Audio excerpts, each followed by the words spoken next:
যেন শান্তি পায়। ওর যদি ফাঁসি না হলে আমার স্বামী শান্তি পাবে না, আমাকে বলে গেছে। ওই যেন মরে যাক। ওই আপনার কাছে সবার কাছে অনুরোধ করতেছি, আমার স্বামীর জন্য সবাই করে ফাঁসি দেন, ওকে ফাঁসি দেন। 500 টাকার জন্য আমার স্বামীকে চাকু মারে হত্যা করে দিল। তারেক জিয়ার কাছে আমি হাত জোর করতেছি যেন ওকে ফাঁসি দেয় বকরা হিসাবে।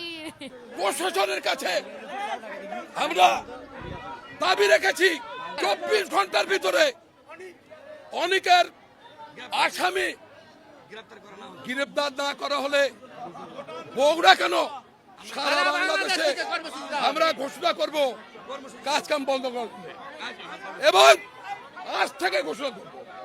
এবং প্রশাসনে অনুরোধ করলাম অনেকের ফাঁসি মার্ডারের আসামি 24 ঘন্টা ধরতে হবে এবং অনেকের ফাঁসি চাই।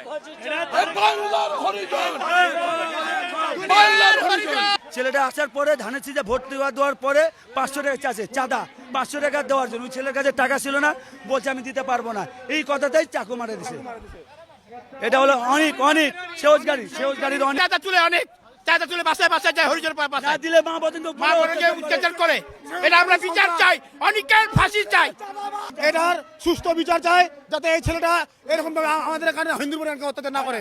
ঠিক আছে, এই অনেকে আমরা ফাঁসি চাই, ফাঁসি অনেক নেওয়া বন্ধ, আমাদের সম্পূর্ণ কাম কাজ বন্ধ থাকবে।